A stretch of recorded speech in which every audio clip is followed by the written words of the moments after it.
പരമസത്യത്തെ അറിയാൻ ആരെങ്കിലും തീവ്രമായി ആഗ്രഹിച്ചാൽ അവരുടെ മുമ്പിൽ ഈശ്വരൻ ഗുരുവായി പ്രത്യക്ഷപ്പെടും.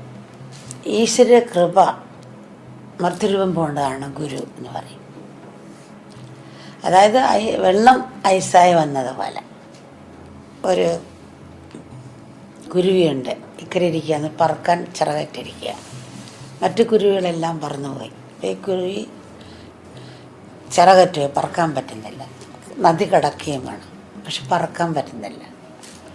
അപ്പോൾ ഒഴുക്കിൽ ഐസ് പെട്ട് വന്നു. അപ്പോൾ ഇത് ചാടി അതിൽ ഇരുന്ന് അങ്ങനെ ഐസ് വഴി അക്കരെ എത്തി. കുരുവി അക്കരെ ഇറങ്ങി.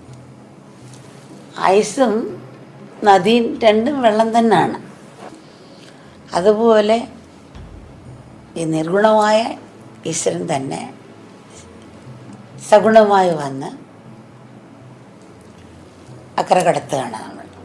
ആ ഒരു രൂപത്തിലാണ് സദ്ഗുരുക്കന്മാരെന്ന് പറയുന്നത്. ബ്രഹ്മത്തിൻ്റെ ഒരു രൂപമായിട്ട് തന്നെ കാണുന്നു. ബിസ്ക്കറ്റ് കൊമ്പ് പോലെ ഉണ്ടാക്കും, അതിനകത്ത് ഐസ്ക്രീം ഓമറവും മധുരമാണെന്നുള്ളത്.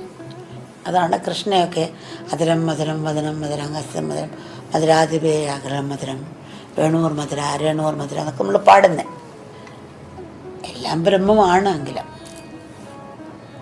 ആ ഒരു ഭാവത്തിൽ നമ്മൾ എത്താത്തത് കൊണ്ടും നമ്മുടെ കാഴ്ച ഒരു സമുദ്രത്തെ മീൻ അളക്കാൻ ശ്രമിക്കുന്ന പോലാണ്.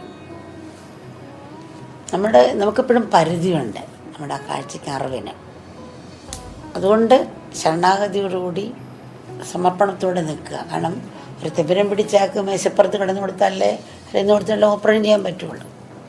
ആ സമർപ്പണം നമുക്കുണ്ടാകണം. അപ്പോഴാ കൃപ ജ്ഞാനക്കണ്ണ് തെളിയിക്കും. ഈശ്വരന് അനന്തമായ സൂര്യപ്രകാശം പോലാണ്. പക്ഷേ അതിനൊന്നും വീട്ടിലെ അടുക്കള വിളക്കത്തിക്കാൻ സാധിക്കില്ല.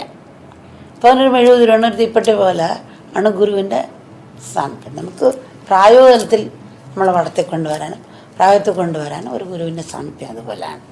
കാറ്റടെ എല്ലായിടത്തും ഉണ്ടെങ്കിലും ഒരു ഫാൻ്റെ അടുത്തിരിക്കുമ്പോൾ ഒരു വൃക്ഷത്തോട്ടിരിക്കുമ്പോൾ അങ്ങനെയാണ്. അപ്പോൾ അതുപോലെയാണ് ഗുരുവിൻ്റെ സാമീപ്യം എന്ന് പറയുന്നത്. എത്ര വലിയ തപസ്യായാലും ശരി, പണ്ഡിതനായാലും ശരി, പൂർണ്ണത പ്രാപിക്കണമെങ്കിൽ പൂർണ്ണമായ ഒരു ഗുരുവിനെ ആശ്രയിക്കുക തന്നെ വേണം. എത്ര നല്ല ഇന്ധനമായാലും ആണെങ്കിലും അതിനെ തീ പിടിക്കണമെങ്കിൽ തീപ്പൊരിയുടെ ആവശ്യമുണ്ട്. ഒരു സാധകന് സ്വന്തം ന്യൂനത തിരിച്ചറിയാനാവില്ല. അഥവാ തിരിച്ചറിഞ്ഞാലും തിരുത്താൻ പ്രയാസമാണ്. എന്നാൽ ഗുരുവിന് ശിഷ്യന് ശക്തിയും അറിയാം, പോരായ്മകളും അറിയാം. ആ പോരായ്മകളെ എങ്ങനെ പരിഹരിക്കണമെന്നും അറിയാം. ആവശ്യങ്ങളത് പരിഹരിക്കാനുള്ള സാഹചര്യവും ഗുരു തന്നെ ഒരുക്കും. നമ്മളെ വേസ്റ്റ് മാനേജ്മെൻറ്റ് ഇപ്പോൾ ചെയ്യുന്നുണ്ട്. നമ്മുടെ ശരീരത്തെ വേസ്റ്റായി പോകുന്ന ശരീരത്തെ കൊണ്ട് എങ്ങനെ പ്രായോഗിക തലത്തിൽ സമൂഹത്തിനും നമുക്കും പ്രായോഗികമാക്കാമെന്നുള്ള ചെറിയ വേസ്റ്റ് മാനേജ്മെൻറ്റാണ് നമ്മുടെ അധ്യാത്മം എന്ന് പറയുന്നത്. അപ്പോൾ വേസ്റ്റ് മാനേജ്മെൻറ്റ് പഠിക്കുന്നുണ്ട്, ശരിയാണ്. ഇനി വേസ്റ്റ് ആക്കാതിരിക്കുന്ന മാനേജ്മെൻറ്റാണ് ഗുരുക്കന്മാർ ചെയ്യുന്നത്. വേസ്റ്റ് ആക്കാതിരിക്കണമല്ലോ. അപ്പോൾ വേസ്റ്റ് ആക്കാതിരിക്കുന്നതും ശരിയായ വേസ്റ്റ് മാനേജ്മെൻറ്റുമാണ് സദ്ഗുരുക്കന്മാർ ചെയ്തിരിക്കുന്നത്. ഈ ശരീരത്തെ പുഴുവെടുത്ത് പോകുന്ന ശരീരം, അല്ലെ ഒരു പിടി ചാരമായി പോകുന്ന ശരീരം, ഈ അളിഞ്ഞ് ദുർഗന്ധം വമിക്കുന്ന ശരീരത്തെ എങ്ങനെ രക്തം ഒരിക്കലും നശിക്കാത്ത രക്തമാക്കി മാറ്റാം, ആത്മീയത കൂടി എന്നുള്ളതാണ് ഗുരുക്കന്മാർ ചെയ്തിരിക്കുന്നത്, സദ്ഗുരുക്കന്മാർ.